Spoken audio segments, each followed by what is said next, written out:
Hello, my name is Matthew Mabry and I'd like to share with you a servant leadership project I designed for my capstone course at Mid-American Nazarene University. First though, you need to know where I teach. I teach at Congress Middle School, a school composed of 7th and 8th grade students in the Park Hill School District. As you can see, we're very impressive in numbers. We have tons of kids in our school and a very unimpressive front of our building. And the area of my research project that I focused on for this school is BIST. Now, if you're a BIST school, you need no explanation for what it is. For those of you, though, who look at this picture and think, what is this, a Reach for the Stars program, a Warm Fuzzies? No. This is your comprehensive school-wide behavior well, it is what it says it is, I guess, Behavior Intervention Support Team. That is BIST. Now, these are the 4 big components of BIST, and I'm here to tell you it works. So if you get nothing else in this screencast, you should check BIST out if you feel like you just can't control your kids at school. It is all out early interventions and supports so that you don't really need to have confrontations because you've done things that prevent them to begin with. But then when you do have those confrontations, they are caring confrontations, not mean confrontations.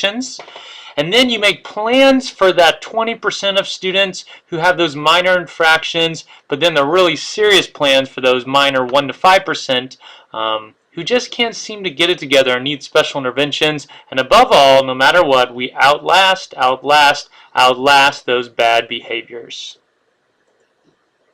So here's our history with BIST.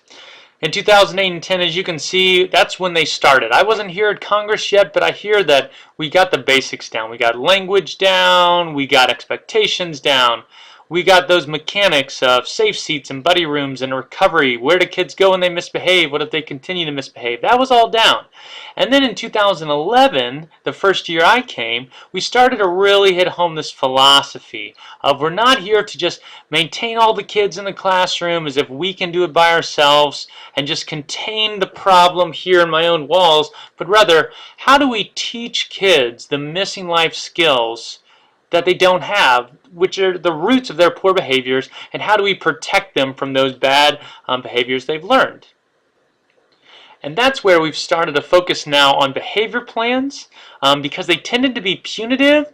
In other words, saying, remember those bottom 5% who the structures weren't working? We came up with these really rigid plans that said, you know, little Billy, you're going to go sit in a corner because you're just not hacking in class, and you're going to go sit in a dark dungeon because you're not hacking it, rather than figuring out what are those missing life skills that Billy doesn't have and how can we give him the least restricted environment to help achieve those skills.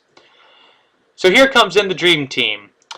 This is Dave Smith, my buddy, fellow French teacher. This is Deb Still, fellow 8th grade science teacher, and there's me, smiling, first day of school picture from last year, and we are on the BIST visionary team. And last year we sat down and talked and said, you know, of all the things we're doing in BIST, what we really need to work on as a school is processing. So processing is our language for what a caring confrontation is. And this is sort of what processing looks like. There's a teacher sitting down talking to another student about, you know, hey, why did you get sent to the safe seat today? And hopefully the kid owns up and said, well, you know, I was talking to so-and-so, or I was jabbing somebody in the eye with a pencil, or I was out of my seat, or I wasn't doing what I was supposed to. And this is at the heart and soul of BIST, is your ability to talk it out with the kid and to try to use a little bit of Socratic questioning to get them to be able to figure out what's going on inside their own head and inside their heart that's leading them to their misbehavior. So our goal for 2013-14 is to focus on our school's processing and to take it to a new level. This is generally the flow the processing takes. Students acknowledge what they've done wrong, why it's a problem, what's going to happen to them, and that's where we think most of it stops. Most people in our school we think are really good at these top 3. But the next 4 steps, identifying triggers, identifying the life skill that they're missing with so that they can cope with the trigger, and then coming up with a plan for how are they going to acquire that life skill. What do they need to do to practice so that in the future when they hit that trigger it won't happen again.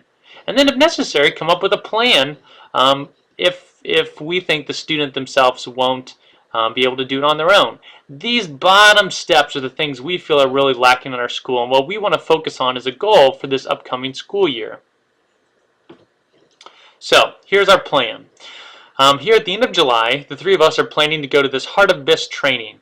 And this is where the creators of BIS come and they sit you down and they tell you all their neat tricks that we want to steal. And then we want to create a script and to create a video for our back to school work days to help show our teachers what we're talking about. And then we're going to do this at our faculty meeting and say, hey, this is our goal for the year. And then we're going to come up with these surveys that we're going to use to assess our results as the year goes on. And then we think the year is just going to be a long period of observation and conversation and follow-up. And because that's a little bit amorphous, I put this into a nice calendar for you to look at.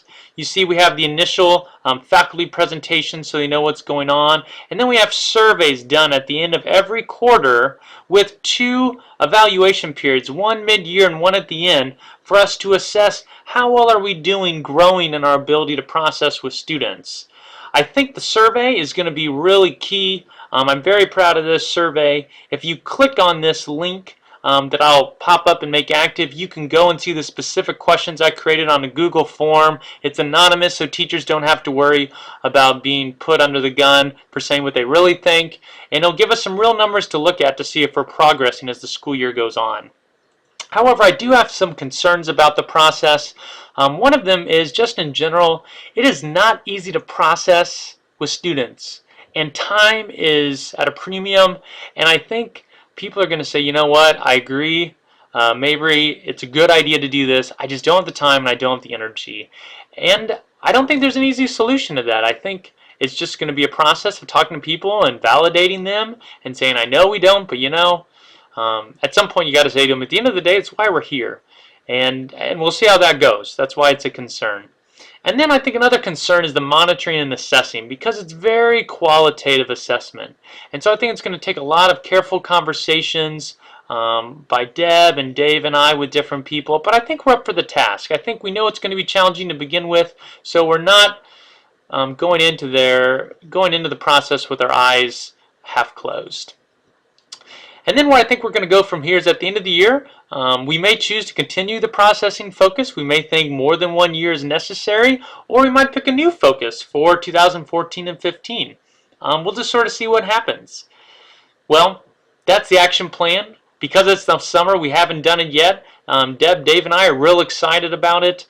But I would love to hear feedback from any of you who are watching this screencast who have been in my shoes before and who have done something at their school. Please email me, call me, text me, give me some words of wisdom so I can do the best I can with this upcoming school year. Thanks for watching.